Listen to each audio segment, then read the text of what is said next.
Unity team, unity team, unity team. Pagkakaisa, hindi pagkakawatak-watak.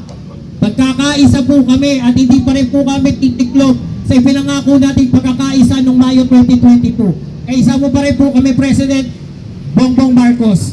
At kay Vice President Sara Duterte, handa pa rin kami, ang mga kawal mo. Sabi ko nga, ikaw ang general, kami ang kawal, at patuloy pa rin kami na paglalaban ng karapatan mo, Inday Sara Duterte. Maraming salamat po.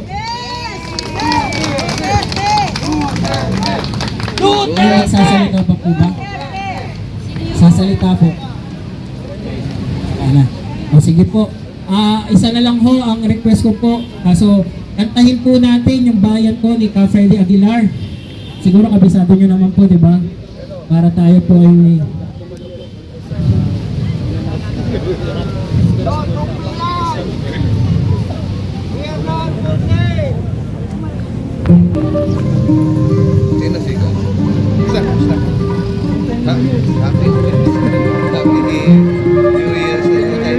Itaas po ang ating makakakabay.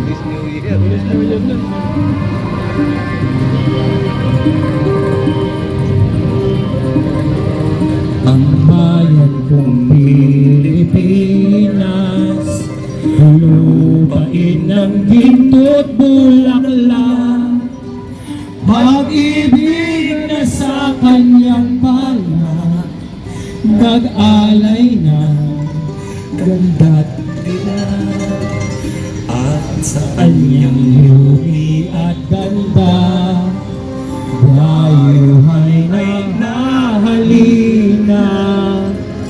Bayan ko, binihag ka, nasakbal sa dusa.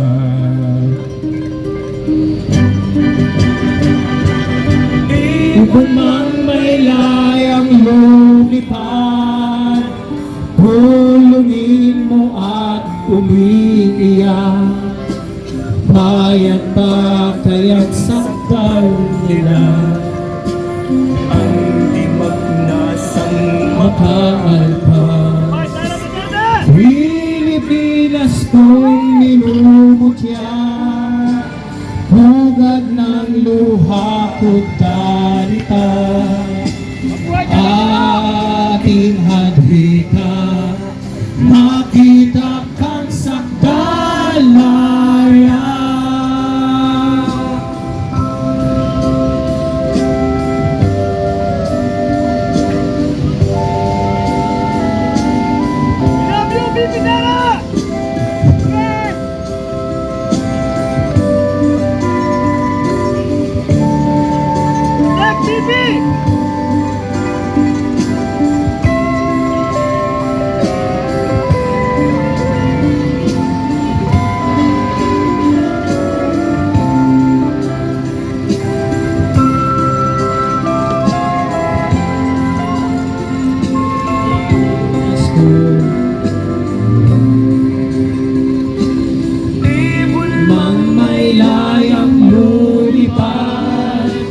Tulungin mo at umiiyak.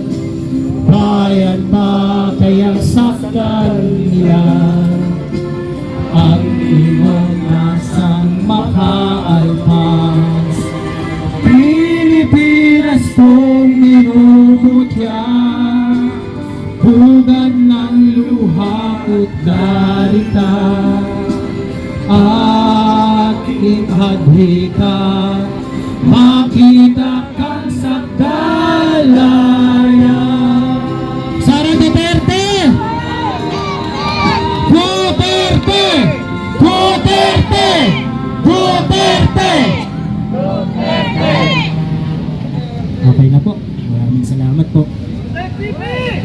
FBP! Okay, sige na. Maraming salamat po. Sino po magsasalita? Magsasalita po ba? Wala daw.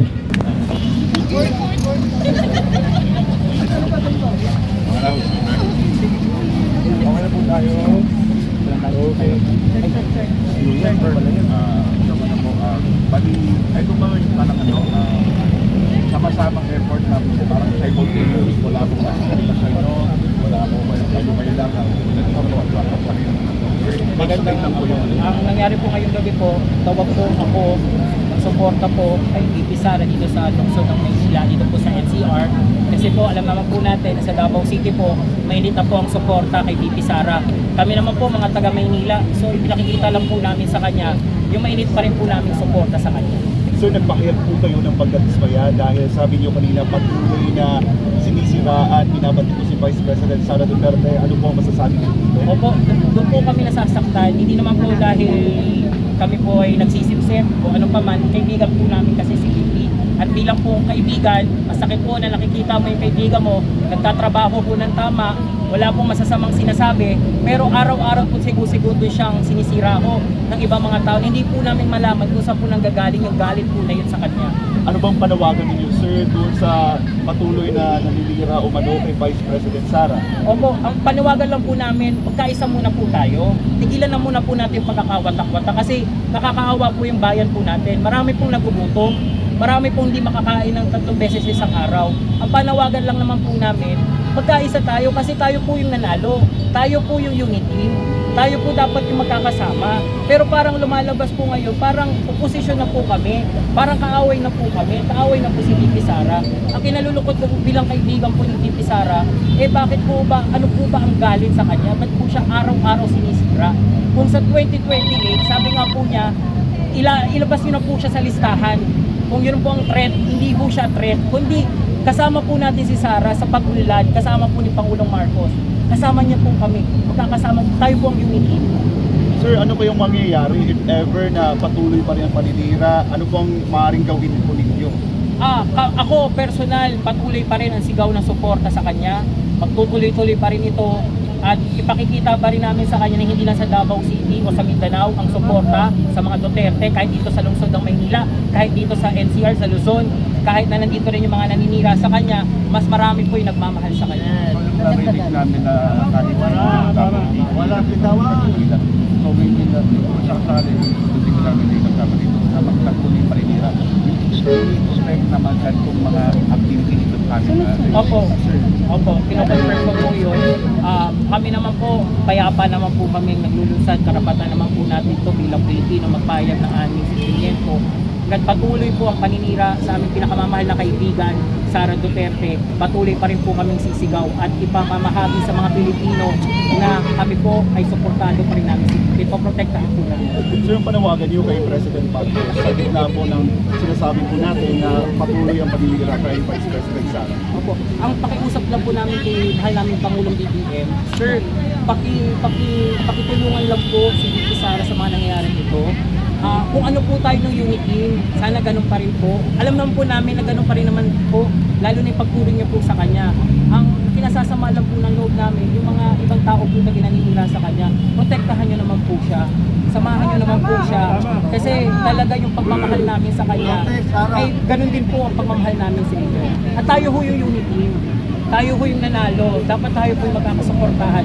Hindi po dapat maging oposisyon sa paningin ninyo si VP Sara. So last lang po, from my end, bilang taga-suporta po ni Vice President Sara, ano po masasabi po doon po sa mga nananawagan na kailangan nang mag-review sa pwesto si Vice President Sara bilang DepEd Secretary? Opo. Ako naman po, para personal ko po opinion, gagampanan naman po ni VP Sara ang kanyang patungkulan bilang kalihim ng edukasyon. Hindi naman po nagtatawag yung mga estudyante na mag-video yung kalihim ng edukasyon. At nararamdaman naman po ng mga estudyante yung pagmamahal nila sa mga estudyante. Yung pagbabago ko ng DepEd, ramdam na po nila. Hinihikayat ko po yung mga guru po na nakakaramdam ng pagbabago sa DepEd. Dapat po kayo po rin mismo magsalita para depensa rin po ang inyong kalihim. Kami naman po, kaya pa po hindi Sara na maglingkod daw siya at maglilingkod din kung suportahan namin siya. At sana man po Pangulong BBM, magkaisa pa rin po tayo dahil tayo po ang unity. Sir, pangalan na lang po natin at anong organisasyon po? Ako po si Daniel Nobleza po ng Inday Sara na Movement, kaibigan ni Sara Duterte. Isa rin po sa mga nagtawag noong 2021 ng Run Sara Run. Ako rin po isa sa mga parallel groups ng eleksyon. Kaya isa rin po kami, unity. Kasama po si Bongbong Marcos at si Sara Duterte. Kaya po nalulungkot po kami na bakit po nangyayari po itong pagkakawatak-watak. So, isang sigaw naman po. Isang sigaw-sigaw lang po. White lang po, white lang. Duterte! Duterte!